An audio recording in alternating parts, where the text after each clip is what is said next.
Hello and welcome to The Mohit Show.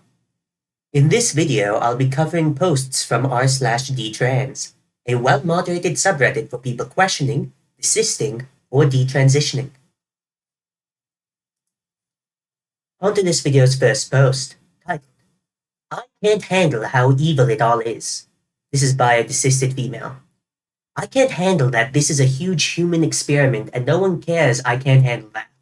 On top of that, if you criticize this harmful system, you're abused and punished by society around you. I just feel there's no hope for humanity. Everyone is blind and can't be talked to. No one listens. I'm from the Middle East. I grew up in a murderous country with huge amounts of national brainwashing and propaganda. I managed to escape the propaganda I believed in since being a baby. I managed to see it was all a lie. Just to see that the same mindset is everywhere in the world, just on different topics. And just to be incredibly harmed by it all over again. It's just brainwash after brainwash, and no society I escape to is immune. My life is destroyed again and again.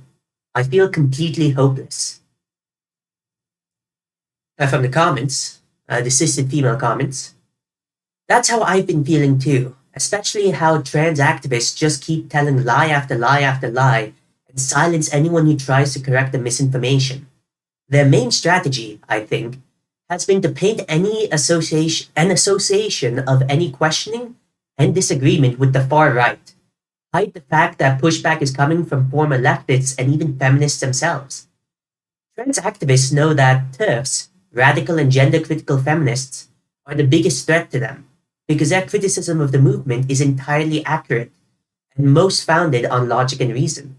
And they don't want people to hear this, so they demonize TERFs more than anyone else, even more than the conservatives who cause people to hate their sex, even more than the homophobes who actually go out and violently attack and even murder trans people, obscure their arguments and present them as violent, hateful reactionaries.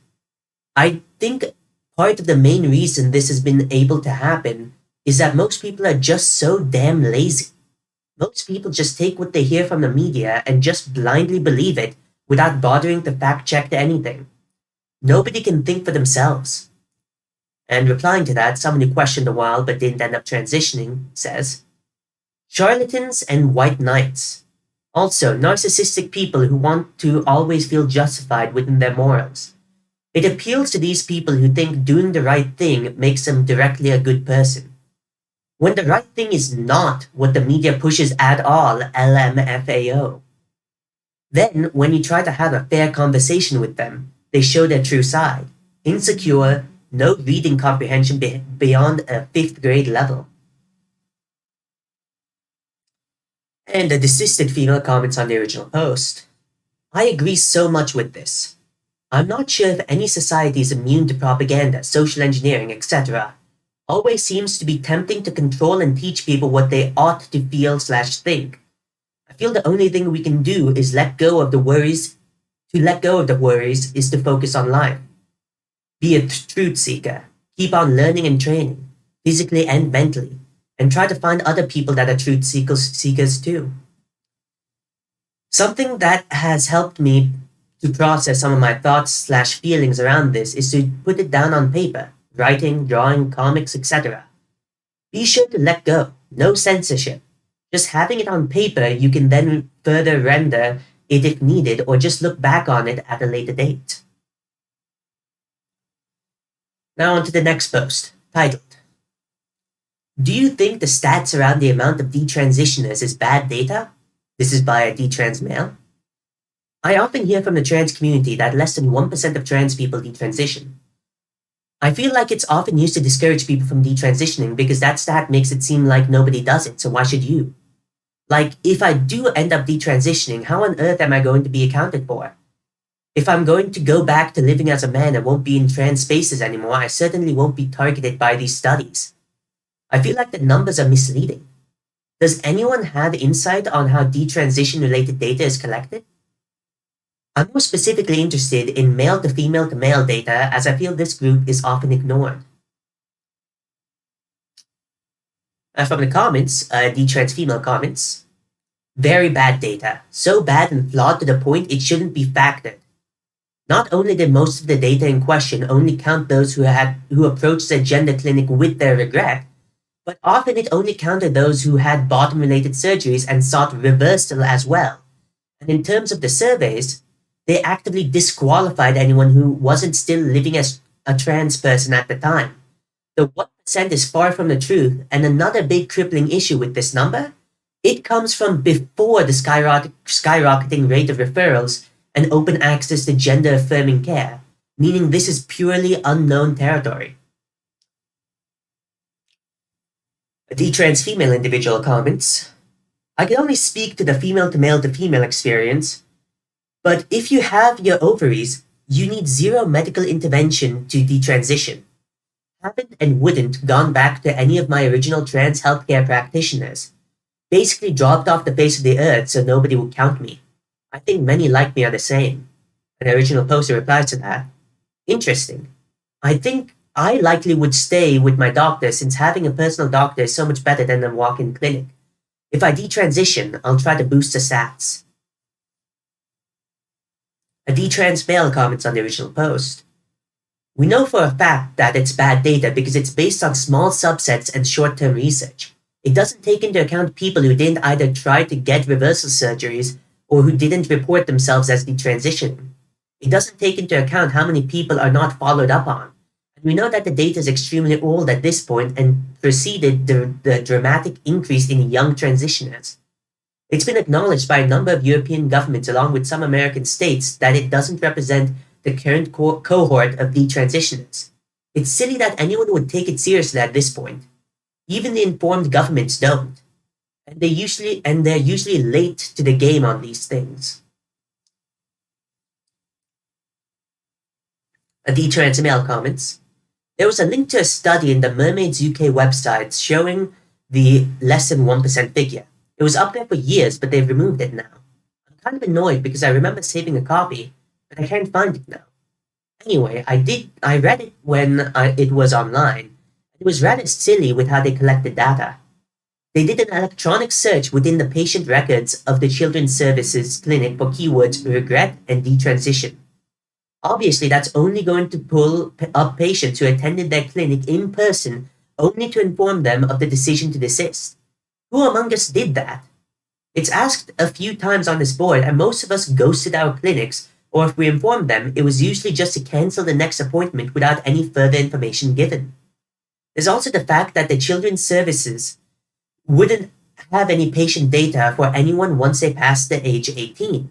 So anyone who desisted beyond that age would not show it in the search either.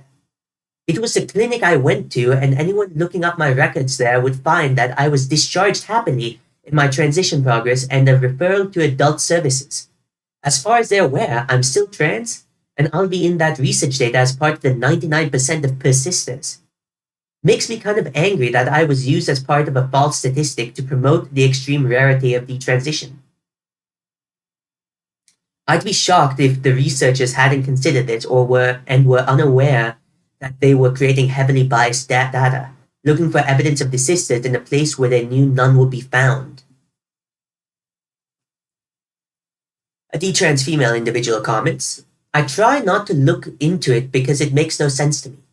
I grew up having so many friends online and in person who transitioned medically or socially and have detransitioned. 1% doesn't make any sense at all. I know so many detransitioners. And someone who's desisted comments, yes, 100%. Just yesterday, I learned about a study done by Northwestern Medicine's Gender Clinic. No conflict of interest there, with participants ranging in age from 14 to 24 and looking at quality of life after top surgery. The study reported that those who received gender-affirming top surgery supposedly stated it improved their quality of life. Yet there are several major issues with the study other than the conflict of interest,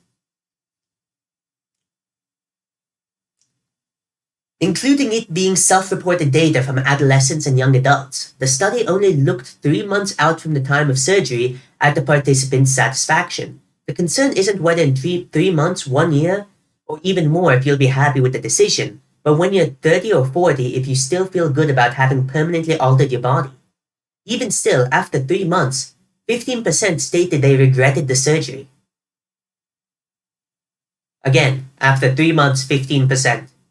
Additionally, the control group was 36 trans identifying young people who medically transitioned but didn't elect to receive top surgery.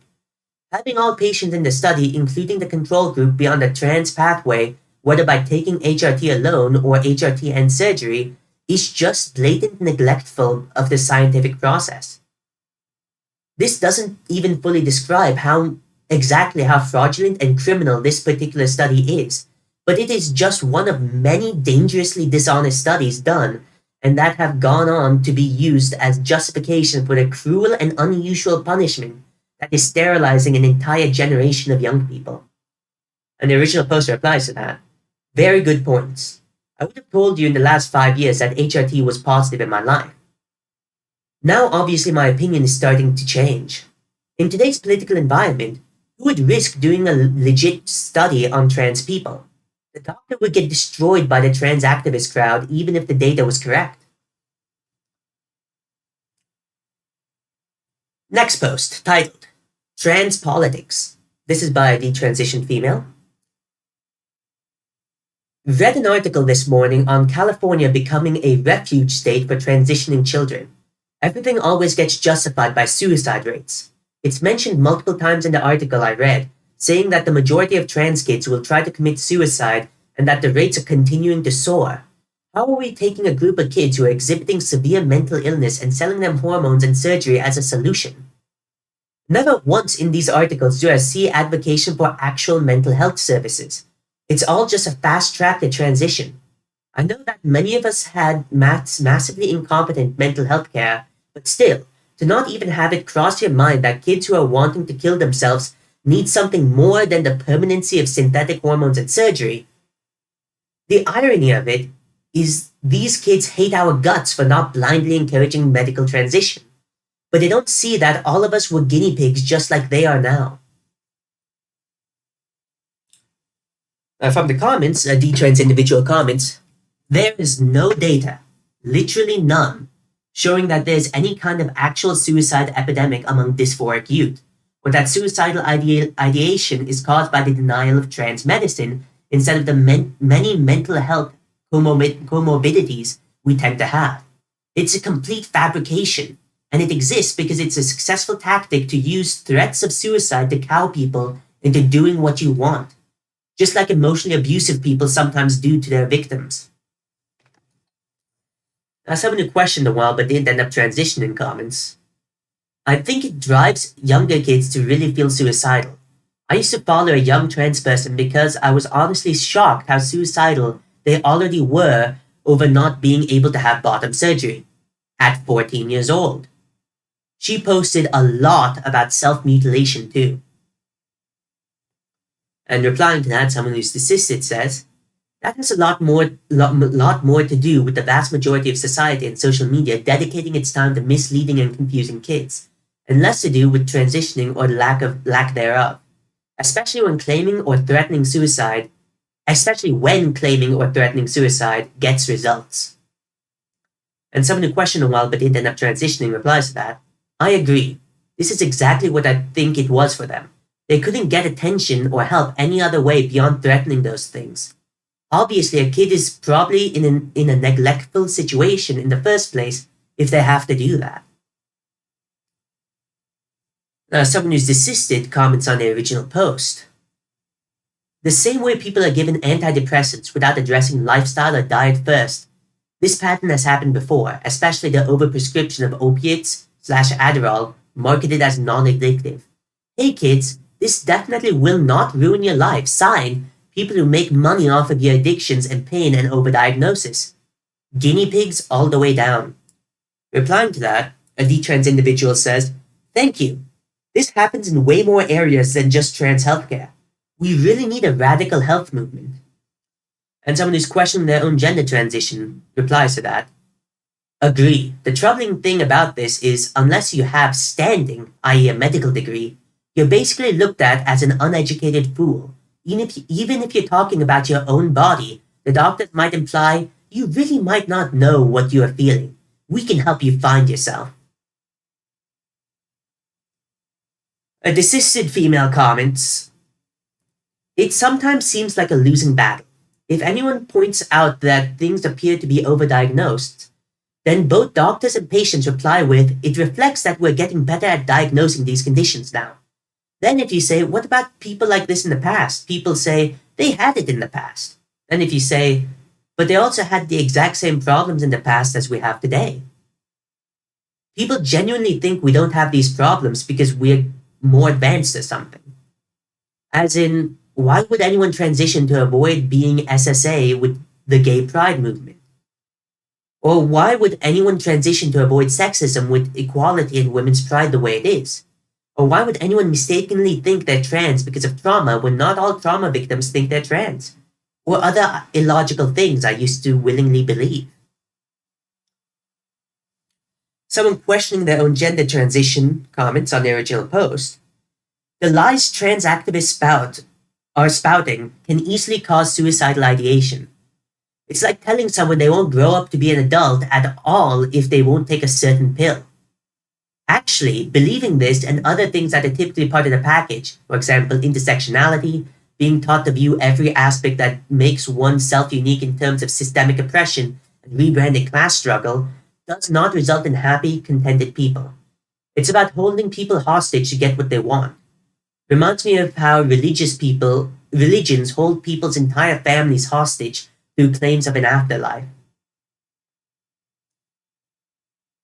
Desisted female comments, "It's so disgusting, and they're outlawing actual mental health care. The fact these procedures require mental health care for some time is pointless when a therapist has a gun to their head. They use a therapist as a shield to say, see, they're mentally clear. Granted, we didn't threaten to shoot them if they Granted, we did threaten to shoot them if they didn't clear him, her. So, therapists need to be allowed to do their job and be honest and ask honest questions. It would save so many kids from horrible fates. Let therapists ask the question, are you sure? And let them ask where they got the idea from." Someone who's desisted comments, "You notice how they never add in the suicide rates as being because they were schizophrenic, or how the suicide rates of detrans are never added, and they instead list them as trans suicides instead of suicide caused by their regret of transitioning?"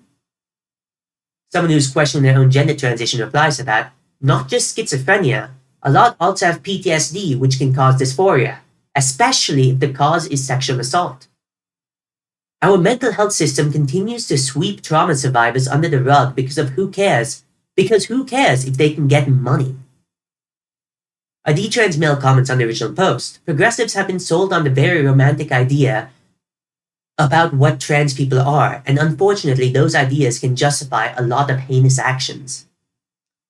Someone who's desisted comments, "I'm from the Netherlands, and before transitioning became political and the science biased, they already had a lot of research on transsexuals.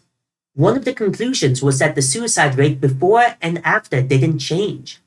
It's sad to see the push that transitioning is the only way to feel better when that clearly isn't the case and only slows down the innovation of real solutions to body dysphoria." Someone who's desisted comments, "Trans children are a stock narrative.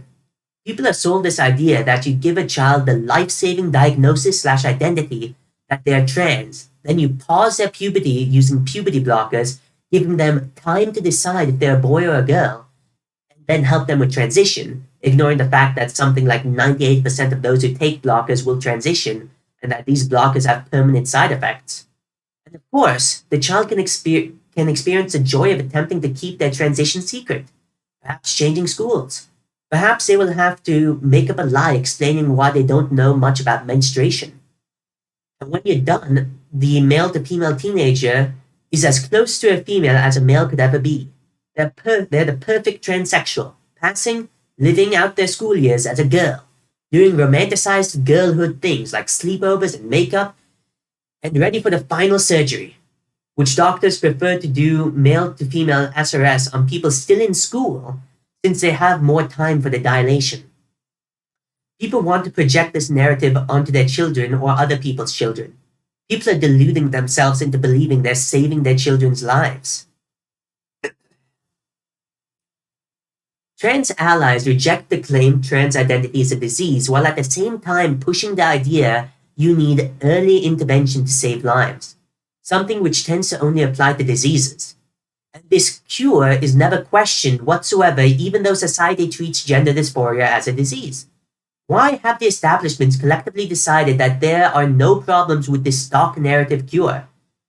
Why are all three steps, childhood, diagnosis, blockers, and then hormones, necessary if happy trans adults exist? If the children had informed consent, they would go straight to hormones or not take blockers at all. What benefit is there to having what benefit is there to having to sequentially take two different sterilizing drugs and experiencing the side effects of both when you really only want the aesthetic effects of the second? And what about the effects Lupron has on body height in females? Why is this stock narrative supposed to apply to both females and males equally? If this stock narrative slash cure had originally been intended for females, wouldn't growth hormones be a core part so you can pass as a male better? Now, a desisted male comments, it's sad. These kids are genuinely suffering, and the people who are supposed to help them are just telling them they're right for hating themselves, and with some pills and surgery, they can become someone else. Someone who's happier, more confident, and has all their problems solved. Someone who's desisted comments, I posted this in an earlier thread, but I think it bears repeating. Are you familiar with the commonly cited statistic among trans activists? It's always quite dramatic and often goes something like this. Half of all trans children who do not receive gender-affirming therapy will kill themselves. This insane statement stems largely from the improper citation of two very recent, very flawed studies. Feel free to have a read. I'll put that link in the description.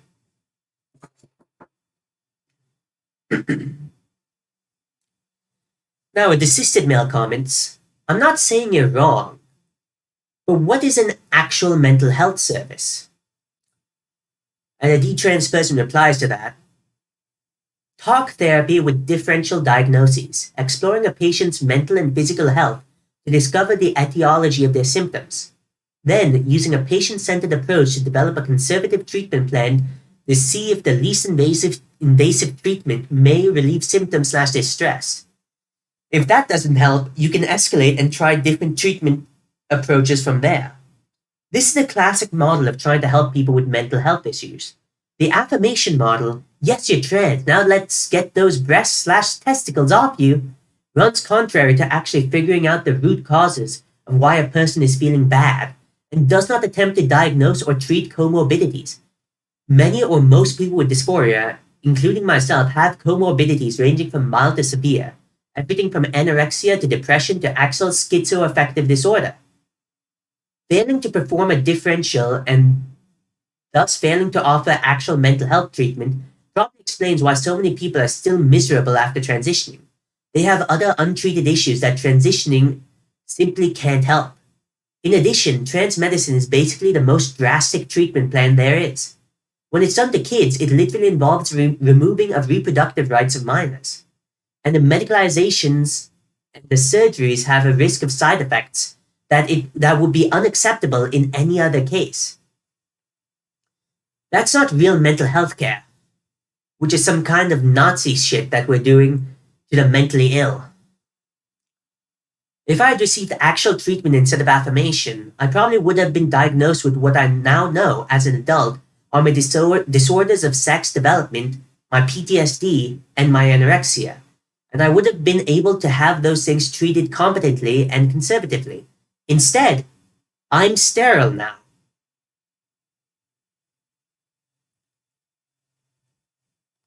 Now, desisted male comments, despite of intentionally distorted data or faulty statistic methods, I wonder if spreading these suicide rates relates to copycat suicide. These tempting results should avoid being shown directly to people who's on the fence. I noticed in my local trans community preparing barium chloride for committing suicide is popular. That's really odd because everyone preferred the identical poison. That can't be explained unless the copycat suicide widely exists. Actually, informing of suicidal rate may do the opposite to prevent suicide. That comment was interestingly worded, but they were trying to say that talking to people about suicide rates makes them more likely to commit suicide. There's been a lot of research on how contagious suicide is a thing, and it's serious.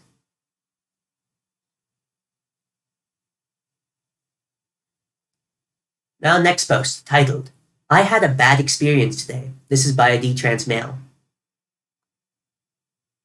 I went to the mall to buy new clothing. I haven't done that since what do I even call it? I made a mistake? That's not sufficient. That sounds like I knocked over a mug or something. I self-harmed with drugs? That's closer. But I didn't mean to hurt myself. I was brainwashed into hurting myself? That's probably the closest thing. But that feels so abstract. Do I really have to say, since I injected myself with the wrong sex hormones for some reason I honestly can't relate to anymore? What a ridiculous mouthful of insanity that sounds like. God, I can't believe this is really my life now. Anyway, I haven't bought clothes since that. My appearance has been something I tried not to think about. I avoid looking when I can. But I wanted warmer clothing, so I went. I thought I was getting over this. I thought I was moving on. I've looked better in the mirror lately. I had less pain and nerve issues with my chest. I thought maybe it'd be alright. The moment I went to look in the mirror, I was already nervous.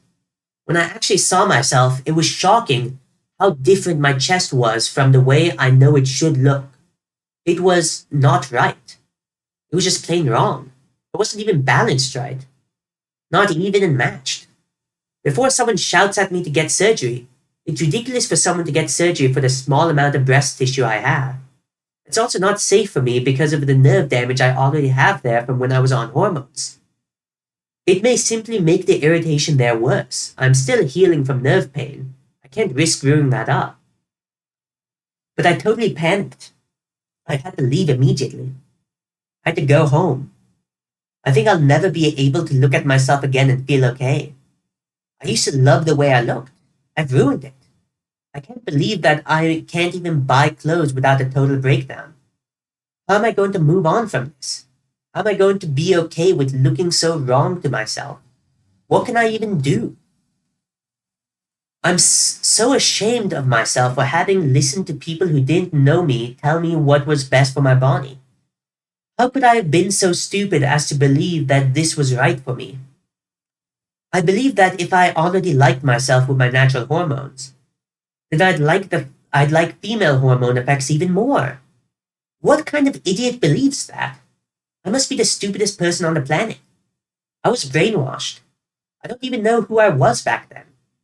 I was someone who didn't think about their own safety, who wanted to chase an identity more than they wanted to protect their health and a perfectly fine-looking body. I'm so ashamed. And from the comments, a detrans female individual comments, I've also had complete breakdowns when trying to buy clothes, even when trying to get dressed. At a certain point, I had to avoid looking in the mirror when I was getting ready because seeing my chest, even under clothes, just sent me spiraling. But it does get better. It gets easier. You're not stupid. You were told transition would help you. You were told that transitioning was the right thing to do. Seriously, it's not your fault. The medical professionals failed you. Big hugs. And remember that things will get easier. And the detrans female comments, I understand. You're not the stupidest person on the planet. Transition can be very tempting. That's why so many of us are here now. I wish you the best. Next post, titled, Coping with Trauma from Top Surgery. This is from a detrans female. Sorry, I'm a little scrambled right now. I'm having a full-on PTSD episode. Sometimes I see something online and it just smacks me in the face that I'm missing body parts forever. Enjoying sex is ruined for me forever. I will never feed my children. I know it's not true, but I sometimes feel completely and irreversibly raped and ruined and destroyed. I got reconstruction and it still looks horrifying. I want to scream. And I have these like animal urges to rip my own skin off when I get triggered like this. Most of the time I'm okay with it, but sometimes I get set off, like right now. And the I lost body parts to a malpracticing greedy ideologist cocksucker is really hitting me. I saw something gory about top surgery online. It's just unavoidable. And I am now having flashbacks to top surgery and feeling chest and stomach pains and had super bad nausea. And I'm dissociating and dizzy and my vision is graying out around the edges as I type this. I'm calmer now. Making this whole post is a bit clearer slash less panicky. I gave up on finding an EMDR person because all the therapists I've tried are pro-trans and have made things worse for weeks on end. Imagine if you had PTSD from fighting in a war and went to someone where they told you, actually, you imperialist asshole, have you considered that you deserve to suffer like this? And that you chose it? And that you're wrong and don't deserve to be upset? That's more or less how I've been treated by 3 gender activist therapists in a row when I sought help for this. How do I stop getting triggered and put this to rest? I've gotten better, especially so since reconstruction. It's less obvious what happened to me, and my body sense slash proprioception feel much less wrong. But this is miserable. I need to stop freaking out over the body horror from my scarred up, numb, dead, silicone-filled, lopped-off chest. Even touching it sometimes sets me off because instead of any sexual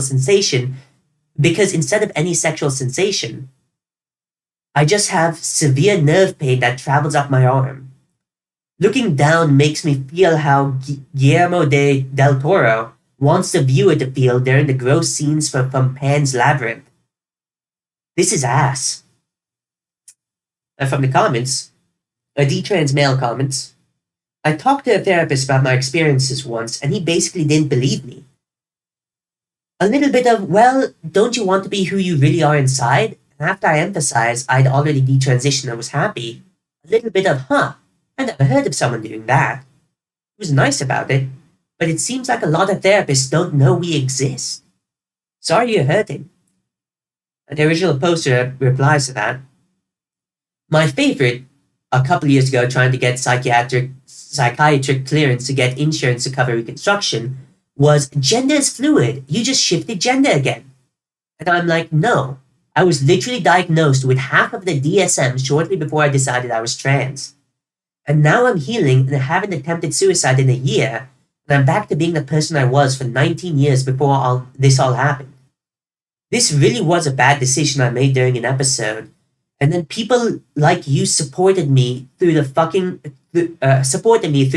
myself up physically and financially for life. And the lady was quiet for a second and resumed with but no, have you heard of gender fluidity? Really? This is great. Aren't you happy with your identity? Then I went home and drank 2 bottles of wine, LMAO. And a detrans male individual replies to that, if gender is that fluid, then we shouldn't be making permanent medical changes to our bodies.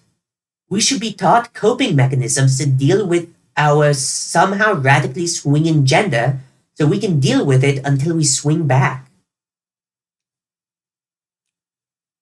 Next post, titled Venus with a Mirror, a visual representation of my dysphoria. This is by a detrans female. I think it's well done.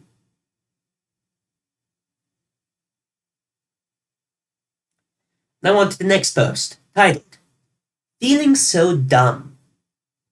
This is by a detrans female. Mostly just feeling stupid. I started tea 6 months ago and just sent my doctor a message saying I won't be taking it anymore. My voice deepened really quickly and I'm very hairy now, which was great when I was identifying as a guy, but now it really bothers me. I threw away all my razors, panties, etc. I can't even shave right now, and I'm broke, so I have to wait until my next paycheck to deal with all this hair. I somehow found 2 bras I hadn't thrown away, so at least I won't have to wear my binder 24/7. But obviously that's not enough. I have to re-wear them a lot, which is uncleanly. My breasts are hairy and saggy now. My voice doesn't sound right. Even when I adopt a female cadence, I sound trans. I don't have too much facial hair, but now I have to shave my face. Now I have to shave my face, which again I can't do right away because of no razors. It's amazing how much happened in 6 months and how I can never take it back. I feel insane, like someone should lock me away for a bit to figure out how I could be this stupid. I understand I wasn't on it that long, and other people have it worse. But holy fuck, I feel like shit. Now from the comments. A detrans female individual comments. I very much relate to you, OP. I'm 21 now, but I started testosterone immediately after my 18th birthday. The therapist lied on my letter saying I was seeing her for 6 months, so I could start right away. I was on the injections for exactly 6 months before I snapped out of it. I'd identified as trans for a year and a half before that, and I had moved households multiple times. So I lost all of my feminine clothing, jewelry, everything. I was broke. Without even a second thought, I gathered up all my money, and got an Uber to a thrift store. I got a bra that didn't fit, but at least I got one. I got a pair of leggings, a tank top, and a few other things. When I got home, I ordered a cheap wig. With the last of my money, I went to CVS and got Nair, foundation, and a cheap eyeshadow palette, mascara, and lip gloss. I got home and, in my words, put myself together again. The Nair made my whole body red, but that was the first step. I waited for my skin to calm down, and then I dressed up, put on my wig, did my makeup, bad because I had never learned how to do it. At this point, I hadn't recognized myself in the mirror for a long time. I didn't even realize it. When I looked in the mirror this night, I cried. I locked myself in my room and cried for a long time. I lived with 3 roommates, and all of them were female to male. We called our house the trans house. So needless to say, they were shocked, and they started treating me very poorly. But anyway, I'm 21 now. Started electrolysis for my face and the bottom of my stomach where my happy trail developed on testosterone. When I was 18 and that happened, a few months later I met a straight cisgender man that became my boyfriend. And now we've been together, so it's been 2.5 years. Before him, I'd only dated female to males in high school. I now have a lot of feminine clothing. My hair is slightly past my boobs. I'm really good at makeup, and I've reconnected with my feminine side in general. I finally feel mostly normal. I have my struggles. The body hair. I can't hit high notes anymore without my voice cracking. My voice gets a little too low for my comfort when I'm sick. But let me tell you, it does get better and easier to live with what you did. But healing will not be a linear process. Allow yourself to grieve what could have been. But this is the only beginning. This is only the beginning. You will find yourself again. Feel free to message me if you wish. And a detrans female comments. I feel your pain about not being able to afford to detransition. All of my clothes were purposefully meant to hide anything female about my body so that I'd pass as male. I can't afford to buy new clothes right now, so it definitely makes it difficult. Just got to keep moving forward and let frustration help motivate you. And a detrans male individual comments. 6 months is more than enough to make a major change.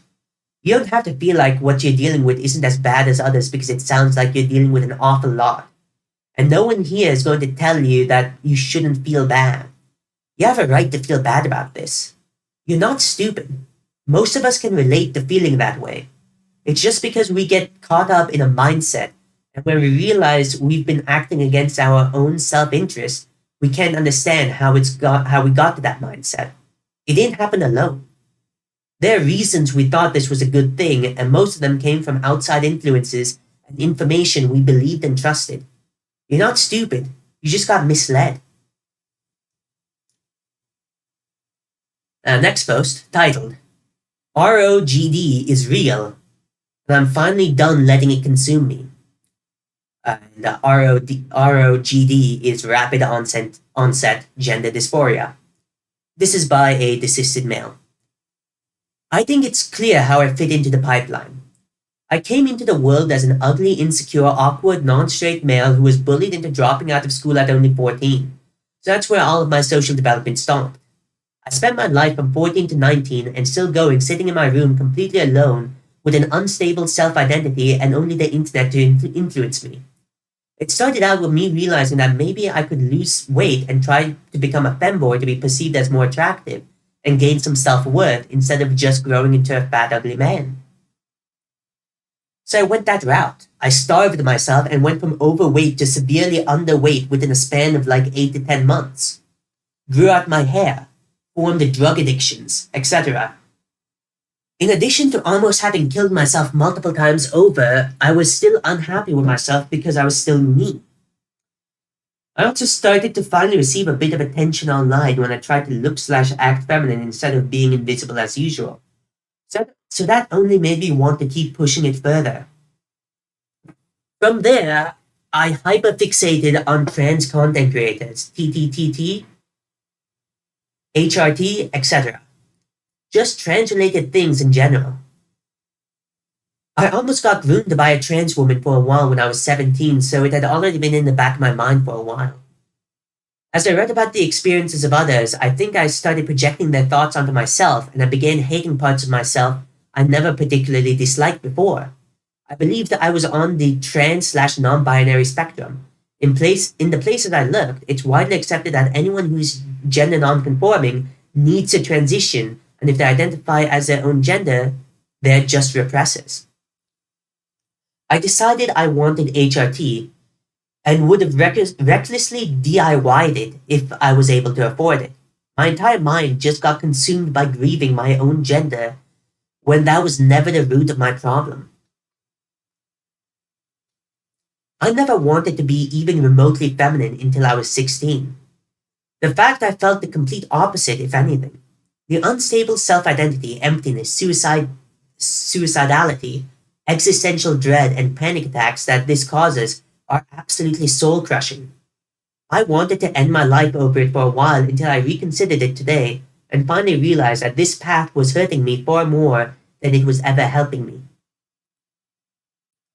I think transitioning is pushed upon anyone with gender dysphoria in the same way that lobotomies and electric shock therapy were common practice for people with mood disorders and schizophrenia not very long ago. Gender dysphoria has so many causes, the root of the problem should be addressed first, with transition being the last resort, as long as the person is aware of what they're getting themselves into. On the other hand, I think the right is fucking obnoxious about it, which pushed me further into this ideology, if anything. The level of hostility against people who are mentally ill, telling them to commit suicide and celebrating their deaths and when they do, etc., is way out of line and helps nobody. I think they should be treated with care and compassion just like any other struggling human should be. Self-expression should also be less connected to gender, in my opinion. I'm going to keep my longer hair and non-alpha male mannerisms because that's just how I like to be at this point. People who try to make everybody conform to a cookie-cutter mold of what they think each gender should be like is part of what makes them so confused in the first place. There's a much bigger difference between a slightly feminine male/masculine female versus fully identifying as the other gender than people seem to think there is nowadays. Anyways, thanks for coming to my TED Talk. I'm going to put my health first, work out without worry of putting on healthy muscle, masculinizing, and try to physically and mentally heal from this so I can hopefully check ROGD off my list of issues soon. And from the comments, desisted male comments, yeah, it's kind of insane how people deny rapid onset gender dysphoria is actually a thing when plenty of people, myself included, have had similar experiences and being trans is highly celebrated in certain crowds. If you're insecure about being yourself, lonely, and see other people being showered with love and acceptance for being a certain way, of course you're going to start desiring that for yourself. And someone who's questioning their own gender transition comments, Although I'm a fairly decent looking guy, my social skills are poor. I've never had proper social development after 15. I'm 23 right now. And I also have OCD, and it's convincing me I'm trans. Reading so many experiences of dysphoria and before and after pics like you, I'm starting to experience discomfort in places I never did. It's fucking crazy. Now, the next post, titled Receiving DMs. This is by a D-trans female. So apparently, my last post actually managed to somehow get read by Matt Walsh on the Daily Wire. Opened Reddit for the first time in a week or so, and I have people telling me to go fuck myself in my DMs. It honestly confuses me why some people can be so hostile, all because I simply shared my situation. From the comments, D-trans male comments, they believe that everyone who thinks they should take hormones will benefit from hormones, and you throw that belief into question. So they think you're either lying or otherwise somehow trying to hurt them. Because it's easier to believe that than to believe that they might be wrong. And the original poster replies to that. Got a DM telling me, you're making us look bad. You can't just ignore the fact that there are negative connotations relating to something so extreme as changing genders. The people that advocate for freedom and for people to be open about themselves get awfully uncomfortable when you share genuine experiences that they don't want to hear. And the D-trans male replies to that, yup, they've been fed on this idea that detransitioners are insanely rare, and they figure it's not worth hearing from us if they are, like a handful of us, even if we are real and honest. They've got themselves twisted into this backwards morality where anything that threatens their worldview is evil. D-trans male comments on the original post, they shouldn't need to silence others. I would just like to add as an aside, no one should ever need to silence someone else. People who silence others are evil. And that needs to be stopped. So a desisted person comments on the original post. They hate him just as much for saying it on his platform as they hate you for having lived it. You aren't the only one either. Anyone D-trans who gets mentioned, even in passing, on a larger platform gets blasted with all that vengeance. It's an ideology that couldn't have naturally survived without the life-giving support of big tech censorship and governmental and medical industry promotion, and they know it. The thing hurting their movement the most is the truth, along with free and open discussions. In their minds, you even being part of that by proxy makes you an enemy. Don't let it bring you down. They don't deserve the W. And a moderator, D-trans female also, comments on this post.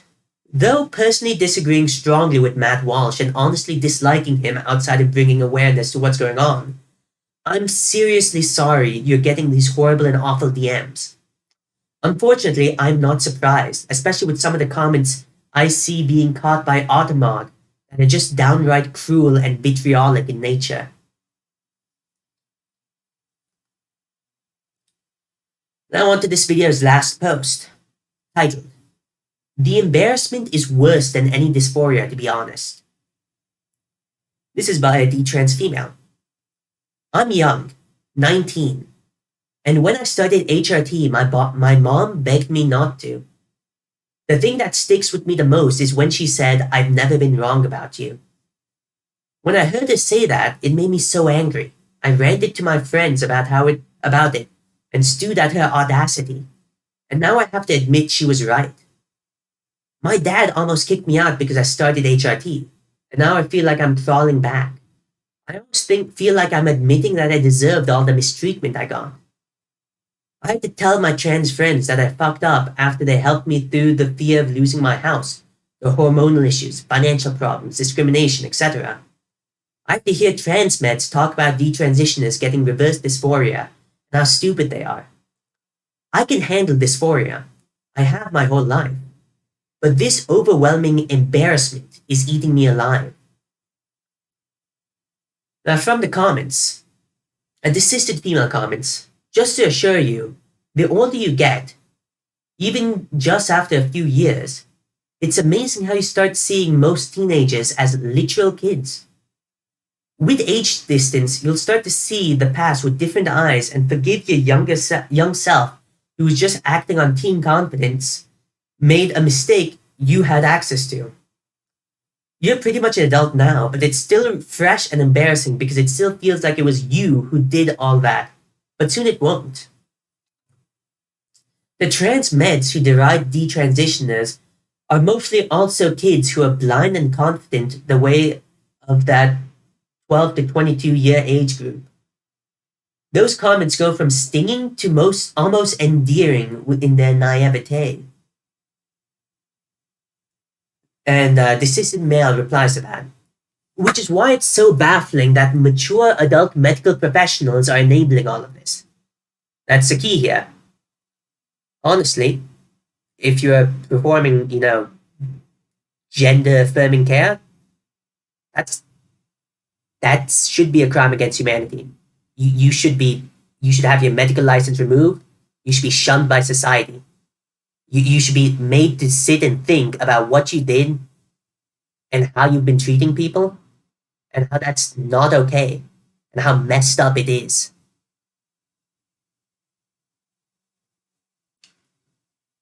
Now, D-trans individual comments. You did not deserve anything bad that happened to you. We bought into a bill of goods that we were told by real medical professionals would make us happy. I get feeling embarrassed. I feel that. And a lot of shame as well. But please don't feel like you deserved anything bad your family did to you. Your dad sounds like he was really bad to you, and that's on him, not you. And I think I'm going to call it there.